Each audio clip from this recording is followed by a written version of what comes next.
Os carros elétricos não terão terceiro dono? Ninguém vai querer carro elétrico usado daqui um pouco? Será que o meu amigo César Unhani está certo? É sobre isso e muito mais que eu vou falar neste vídeo.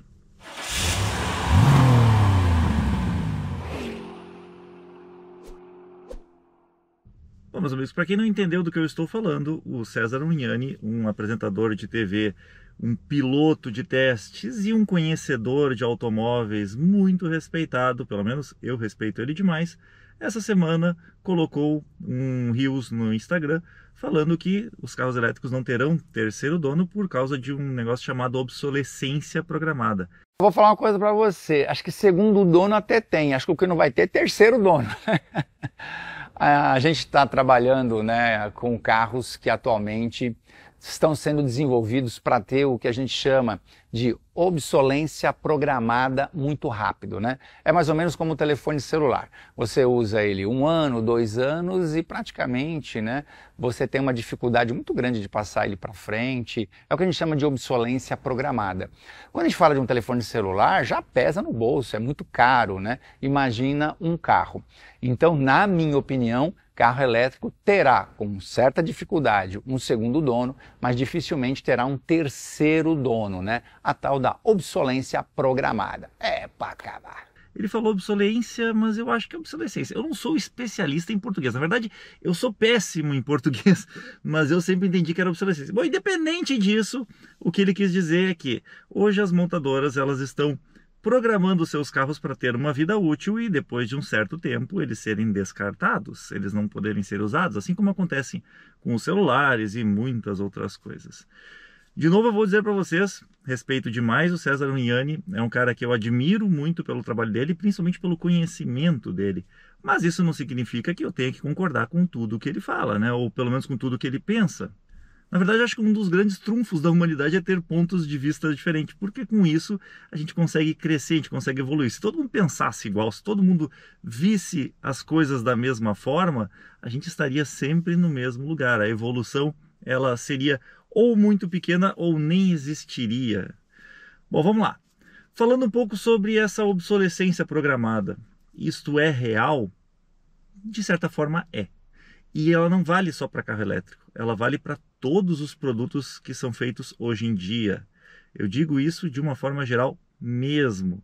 Falo de televisão, telefone celular, automóveis, liquidificador, geladeira, tudo. Por quê? Porque quando uma empresa vai desenvolver um produto, ela obviamente ela faz testes de durabilidade. Esses testes de durabilidade, eles consideram que o produto terá uma vida útil a atender, certo? Quanto é essa vida útil? Aí depende muito da expectativa de vida que o próprio fabricante estabelece. Carros, normalmente eles fazem um teste de vida útil aí para durar em torno de 200, 250 mil quilômetros, né? Essa é a quilometragem do carro. Geladeira, 10 anos. Celular, 2, 3 anos. Tô falando sério. Televisão, 5 anos, 4, 5 anos mais ou menos. Pode durar mais? Pode durar muito mais. Pode durar menos? Também pode. Por quê? Porque não são 5 anos usando todo santo dia ligado. É um determinado período de horas por dia que tu vai usar a tua TV ou o teu carro. A geladeira não. A geladeira é considerado os 10 anos ligada o tempo todo na tomada. Claro, tem fabricante que faz até menos, né? Mas estou falando dos fabricantes de boa qualidade, aqueles de renome, que a gente conhece aí que tem boa durabilidade no mercado. Mas e por que o César falou então que os carros elétricos não vão durar? Bom, o fato é que ninguém sabe exatamente o que a China está usando de componente ou como ela está construindo os carros dela e está trazendo aqui para o Brasil.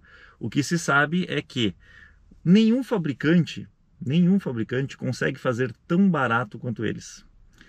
As outras montadoras estão apertando o máximo, é sério isso, estão apertando o máximo para conseguir chegar no preço da China. Mas quando a gente vê a qualidade dos materiais empregados, a tecnologia de multimídia, bateria, motor e tudo mais, poxa, a China está pelo menos um passo à frente das montadoras tradicionais. E como eles conseguiram isso? o raciocínio dele tem muita lógica. Por quê? Porque parece que a China está criando um produto que vai ser muito bom no início e que daqui 4, 5 anos tu tenha que trocar ele, que ele não seja mais tão bom assim. Ele enche os olhos no início e depois ele acaba se provando não ser tão duradouro.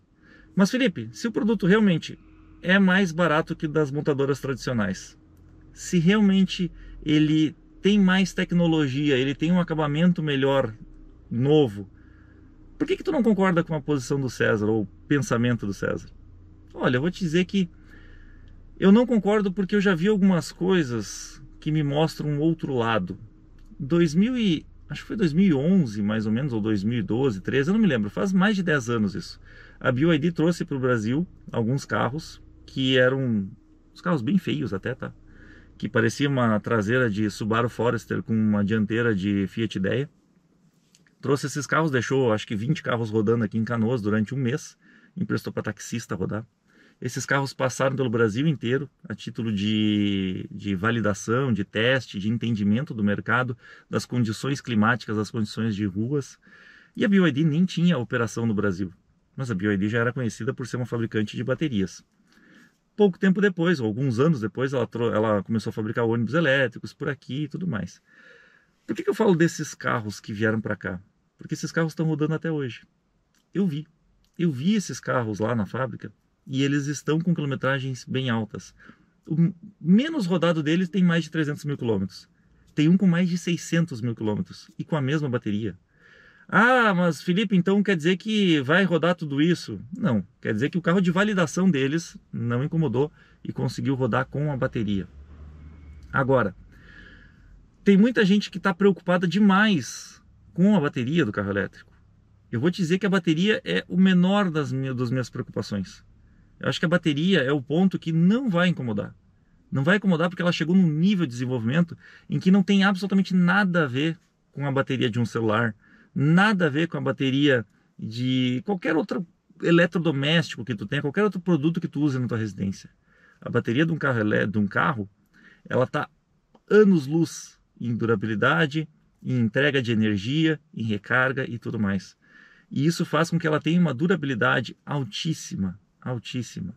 Os fabricantes hoje estão dando 8 anos, no geral, de garantia para a bateria, simplesmente porque eles sabem que ela vai durar muito mais do que 8 anos.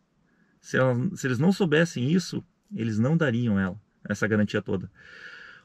A Toyota, por exemplo, os Prius, que foi o primeiro carro híbrido, né, a ser comercializado no mundo, um carro de sucesso absurdo, um carro que eu adoro, um carro que eu acho muito interessante, a bateria dele costuma durar 10 até 12 anos.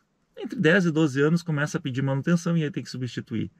A bateria do Prius não é uma bateria de lítio, não é uma bateria de lítio polímero, ou essas baterias que tem hoje em dia, né, tipo a Blade e tal. É uma bateria de níquel metal hidreto. É uma bateria um step abaixo, um degrau antes na evolução das baterias. É uma bateria que é boa, sim, entrega bastante energia, tem capacidade de descarga rápida bem alta, mas não é uma bateria que tem uma durabilidade tão alta quanto a bateria de lítio. E aí? Se no Prius, que fica ciclando ela todo santo dia, né? Porque o Prius ele tem uma bateria pequena, então ele descarrega, carrega, descarrega, carrega, descarrega, carrega, vários ciclos. Dura tudo isso? Vocês realmente não acreditam que a bateria do carro elétrico hoje, que é uma tecnologia muito superior, vai durar muito mais? Eu tenho convicção, eu tenho certeza que a bateria vai durar muito. Tanto que nós temos carros elétricos rodando aqui no Brasil há muitos anos, tem carro de mais de 2015 aqui, e que não estragou. A bateria continua intacta. Então a bateria não é a minha preocupação. A minha preocupação é o resto. Uma coisa que ninguém está falando, e aqui eu vou deixar bem claro, que me preocupa nesses carros chineses, por exemplo, o meu, são os eletrônicos. Esses carros têm muitos módulos eletrônicos. O carro a combustão também tem vários módulos eletrônicos. Inclusive, a Chevrolet, toda a apresentação que ela faz, ela valoriza isso. Olha, o nosso carro tem mais módulos eletrônicos que os outros. Eu vou dizer que eu acho ruim isso. Porque o módulo eletrônico, enquanto está funcionando, é maravilhoso. Mas quando estraga, é caro de reparar. Eu sempre digo, por exemplo, que a própria Spin, ela é boa porque tem um motor mais simples, né? Um motor extremamente confiável e durável e fácil de fazer reparo, porque tem um comando de válvulas, tem bico injetor fora bico injetor na admissão, não é dentro da câmara, tem 2 válvulas por cilindro, como um motor simples, não tem turbo, não tem nada. E aí a GM começa a colocar mais equipamentos eletrônicos do carro, a chance de dar problema é maior. Mas a gente sabe, por exemplo, que os fabricantes tradicionais, eles trabalham com equipamentos eletrônicos certificados para automóveis. Qual é a diferença? Redundância. Redundância significa o seguinte: todo equipamento pode falhar. O equipamento eletrônico pode falhar. O equipamento automotivo, ele tem que ter uma redundância maior. Ele tem que falhar menos. São componentes eletrônicos de maior qualidade, são componentes eletrônicos que vão durar mais tempo. É quase como os equipamentos de um avião, só que não neste nível. Eu diria que assim, equipamento residencial tipo uma televisão, celular e tal, são o primeiro degrau, segundo veio os automóveis e bem acima os do avião. Afinal de contas, o avião não pode falhar nunca. Se ele falhar, cai e não tem choro. Eu exagerei, né? Mas tudo bem. Já o carro não. Se o carro falhar, ele para, tu desce do carro, chama um guincho, essas coisas assim. Então é mais aceitável, né? Por quê? Porque quanto maior a redundância, mais caro fica. E esse é o ponto que eu quero chegar. O avião é super caro porque os componentes dele são super redundantes, eles não podem falhar. O carro tem uma redundância um pouco menor, mas é muito maior que uma redundância, por exemplo, de um computador de casa. Há um tempo atrás até existia uma piada, né, que dizia que se os carros tivessem evoluído como os computadores tivessem evoluído, eles não estavam gastando nada de combustível e estavam dando a volta na Terra com um tanque. Pois é, mas se os carros tivessem evoluído que nem os computadores, eles teriam que reiniciar essa volta umas 15 mil vezes, porque travava toda hora, né? Enfim, isso é um exemplo. O computador de casa, ele tem uma redundância muito menor, muito menor. Por isso que o componente do computador é mais barato do que um componente que vem para o carro. Será que os chineses estão usando componentes de redundância alta? Será que os componentes que são utilizados nos automóveis fabricados na China são os mesmos ou da mesmo nível de qualidade dos fabricantes tradicionais como BMW, Chevrolet, Toyota, Honda e outros mais? Na verdade, ninguém sabe. Ninguém sabe, porque a China é um país muito fechado e eles protegem a tecnologia deles como qualquer outro fornecedor protege, né? Fornecedor, digo, de automóveis, fabricante de automóveis. E eu acho que esse é o grande ponto. É isso que vai determinar se daqui 5, 10 anos o carro elétrico que está sendo vendido hoje vai ter um terceiro dono ou não. Porque se começar a dar muito problema, se um monte dessas plaquinhas, esses componentes eletrônicos que tem aqui dentro começarem a estragar, é claro que ninguém vai querer o carro elétrico. Mesmo que a bateria esteja aqui intacta, funcionando, daqui a 10 anos, o carro que está com um monte de problema no módulo e que fica famoso por dar problema, o Land Rover, não vai ter bom mercado. Não vai, não vai, as pessoas não querem. Eu estava agora mesmo, falei da Land Rover, mas estava agora mesmo falando com um amigo meu aqui, e ele disse, pelo amor de Deus, me arruma um macumbeiro, porque esse carro não para de incomodar. Por que vocês acham que desvaloriza tanto assim a Land Rover?